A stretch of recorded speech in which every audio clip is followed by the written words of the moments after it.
Hai semua, apa khabar? Sekali lagi saya Mahadevan, seorang peguam beramal di Tetuan Jedip Hari dan Jamil.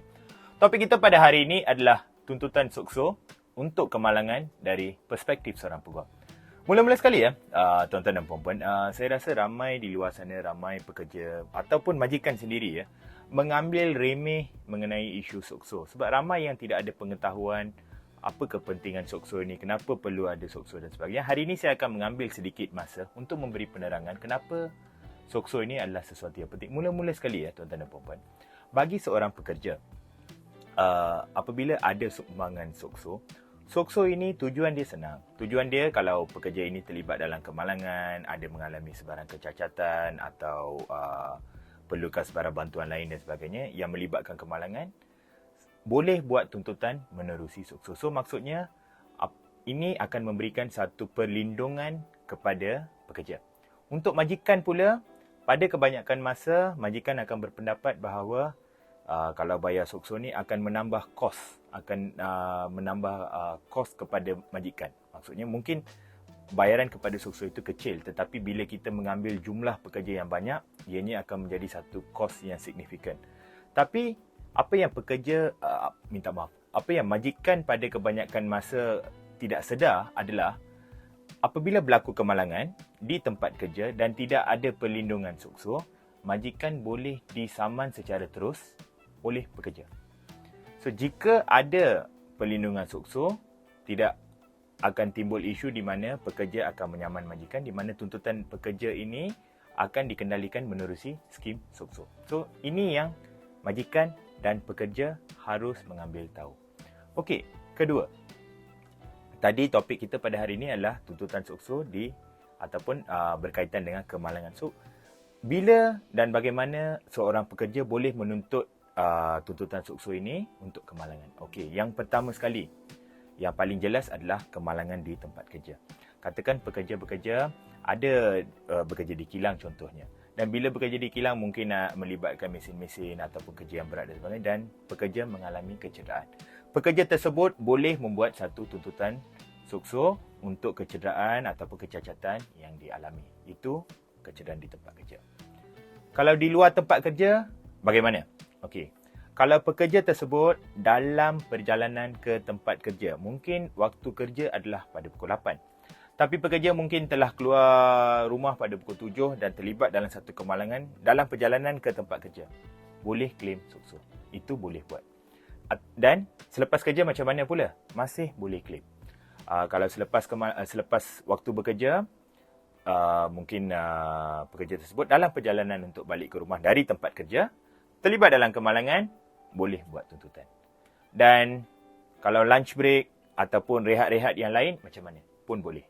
So, secara amnya, semua orang harus sedar, pekerja, waktu kerja, selepas kerja, ketika kerja, lunch break dan sebagainya, boleh buat satu tuntutan SOKSO.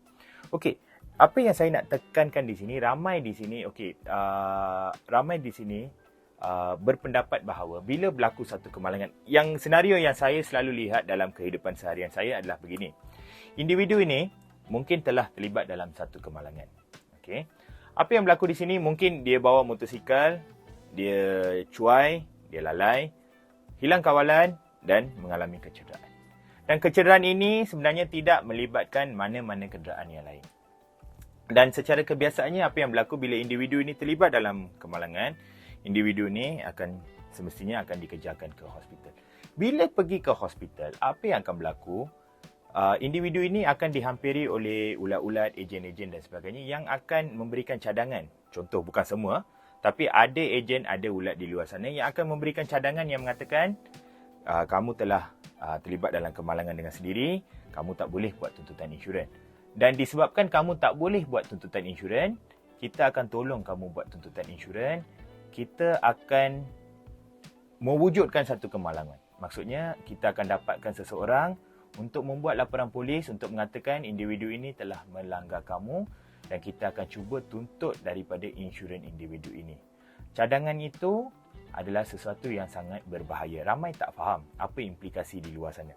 Bila kamu buat tuntutan yang sedemikian rupa, ada dua kemungkinan. Satu, Kalau syarikat insurans dapat tahu kamu buat penipuan yang sedemikian rupa dan kes ini dibicarakan di mahkamah, ada kemungkinan yang tinggi tuntutan kamu akan ditolak sama sekali. Dan pada masa yang sama, bila kamu membuat tuntutan SOCSO, fakta yang kamu berikan kepada SOCSO ini akan menjadi fakta yang sangat mengelirukan. Pertama, kamu sendiri kena tentukan bila kamu bagi tuntutan kamu di SOCSO ini, sama ada ini adalah self-accident ataupun kemalangan secara sendiri, ataupun kemalangan melibatkan kenderaan yang lagi satu. Jika wujud elemen yang mengelirukan dalam tuntutan kamu, dalam penyata tuntutan kamu kepada SOCSO, tuntutan kamu di SOCSO juga boleh ditolak sama sekali. Ini kamu kena tahu. So, cadangan saya di sini, sebagai seorang pekerja, kalau kamu ada SOCSO, kamu teruskan dengan tuntutan SOCSO itu terlebih dahulu. Itu yang penting untuk kamu.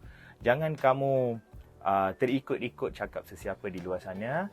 Kamu pergi buat tuntutan yang pelik-pelik, yang tak betul dan akhirnya memudaratkan kamu. Kamu kena tahu, ini adalah sesuatu yang kamu kena jelas.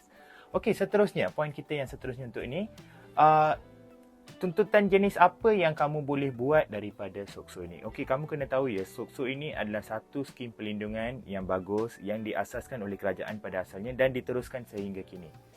Dalam skim perlindungan SOCSO ini, kamu boleh buat tuntutan untuk gaji kamu yang hilang, itu semestinya. Dan jika kamu mengalami sebarang keilatan ataupun kecacatan sementara ataupun kecacatan kekal, itu juga kamu boleh tuntut daripada SOCSO. Dan pada masa yang sama, saya bagi contoh, sekiranya individu ini terlibat dalam kemalangan, hilang kaki contoh. Bila hilang kaki, perlukan kaki palsu, perlukan rawatan dan sebagainya, kamu boleh dapatkan kaki palsu ini daripada SOCSO. SOCSO akan membantu kamu untuk mendapatkan satu kaki palsu yang bersesuaian dengan kehendak kamu.